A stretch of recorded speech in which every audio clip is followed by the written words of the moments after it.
So we've seen what a typical total value problem looks like. Now we're going to look at what a typical mixture problem looks like. We start with step 1 of our strategy, which is to familiarize ourselves with the problem. So we read, steady state antifreeze is 18% alcohol and even flow antifreeze is 10% alcohol.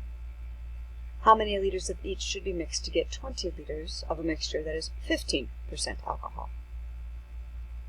So we read it again, and then we come back with a pen and start underlining. So we know steady state is 18% alcohol. What is that? That's alcohol by volume, so 18% per volume.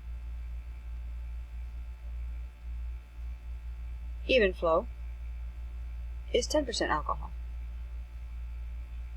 And we want to know how many liters, so there's our volume right there, it will be in liters, should be mixed to get 20 liters, that is 15% alcohol.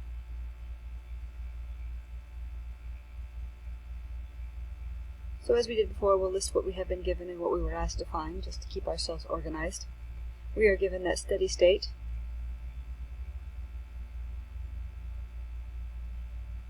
is 18% alcohol. And because we're doing arithmetic and such, we should write this as a decimal. Since we don't perform arithmetic on percent, we write that as 0.18.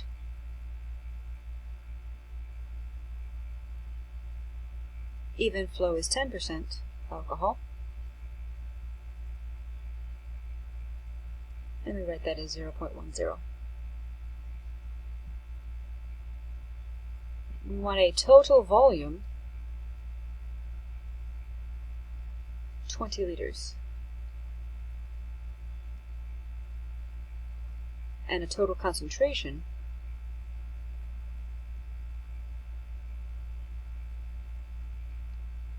well, 15%.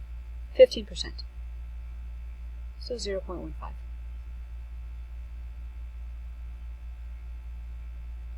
What were we asked to find?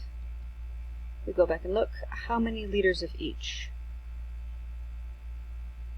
So we want to know the number of liters of steady state that we should mix. I'm going to use S for steady state, and the number of liters of even flow. I will call that E. Very creative. Okay. So step 1, familiarize, and step 2 says to translate. Now this is similar to a mixture problem in that we know that we want a total of 20 liters, and that will be a combination of however many liters of steady state and however many liters of even flow that we put together. Now we differ from our total value problem in that now we're dealing with a concentration. We want a concentration of 0.15, but a 0.15 of what? So 0.15 alcohol, that is per liter, 0.15 of 20.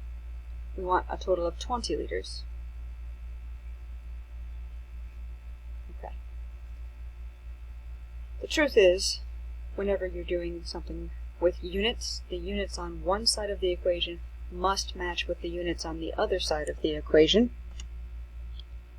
Hopefully you were taught this fact, but if not, I'm telling you now.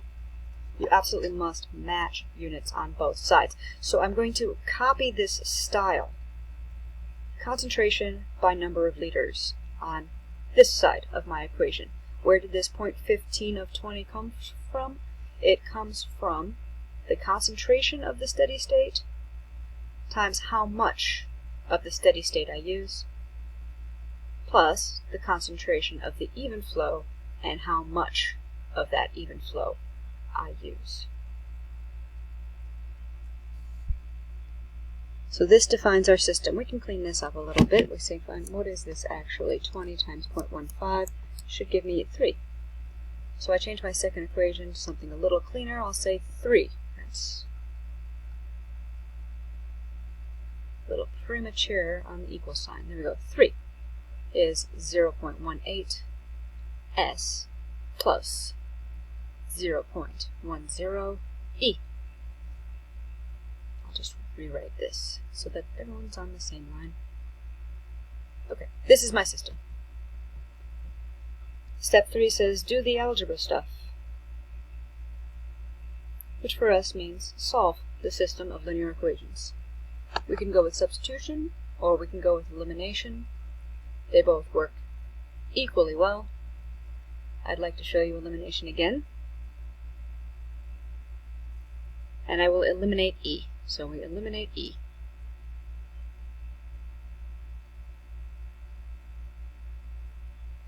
I'd like to show you lots of examples of elimination because when I was first learning solving systems, I thought elimination was the more difficult one to do.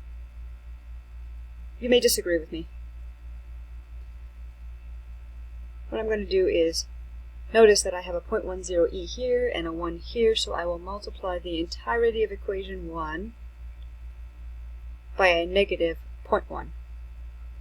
So negative, and with decimals I can write 0.1 or 0.10. I can add as many zeros to the end as I want. Doesn't change anything.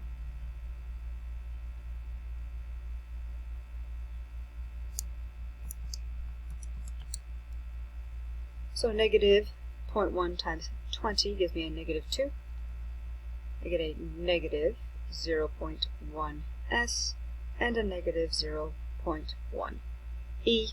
I'm going to call this equation 3.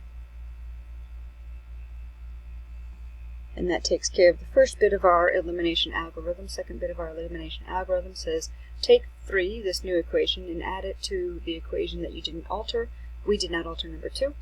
So we will take 2 and add to it 3. The equation's 3 is 0.10 s plus 0.10 e. Negative 2 is negative 0.10 s. The only reason I'm dropping the leading 0 is to keep things lined up and spaced out nicely. No other reason. This had better sum to 0. I have got an error here.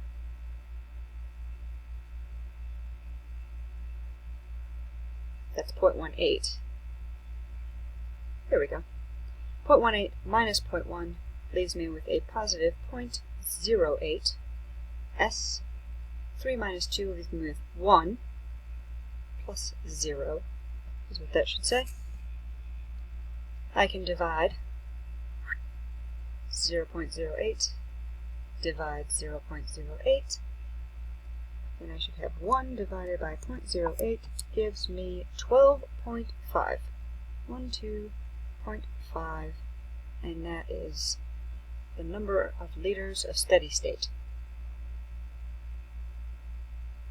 Next step in our algorithm says back substitute.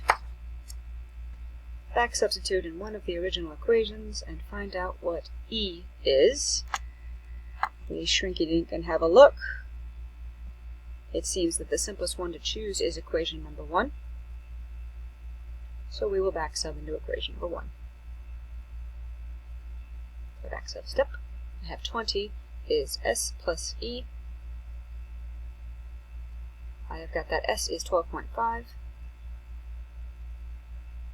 I can now solve for e. If I subtract,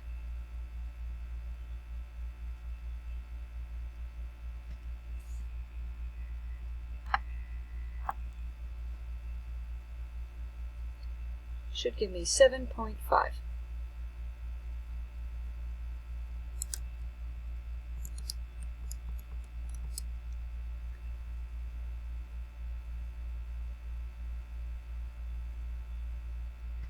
Our next step is to check. Check and make sure we haven't made any errors. we should check in the original equations. Since we did eliminate and use elimination, we did quite a lot of algebra to it. So don't use the altered equation. Use the original equation. Now we've, again, already seen that it works in this equation, so we should check in the other one. So we saw in equation 1 it works, we should check it in equation 2. Equation 2 said 3 is equal to 0.18 s plus 0.10 e.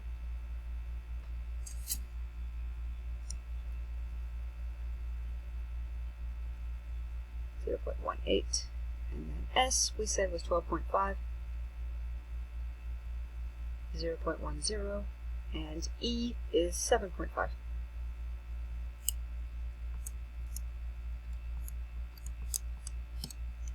This gives us 2.25 .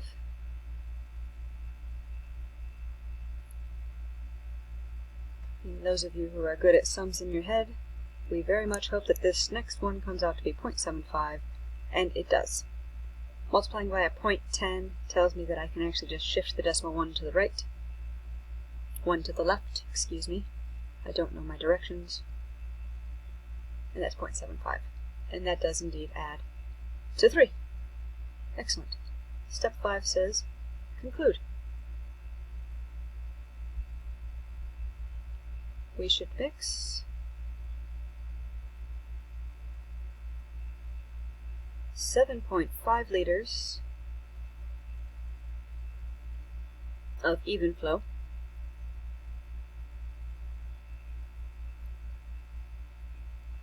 and 12.5 liters of steady state.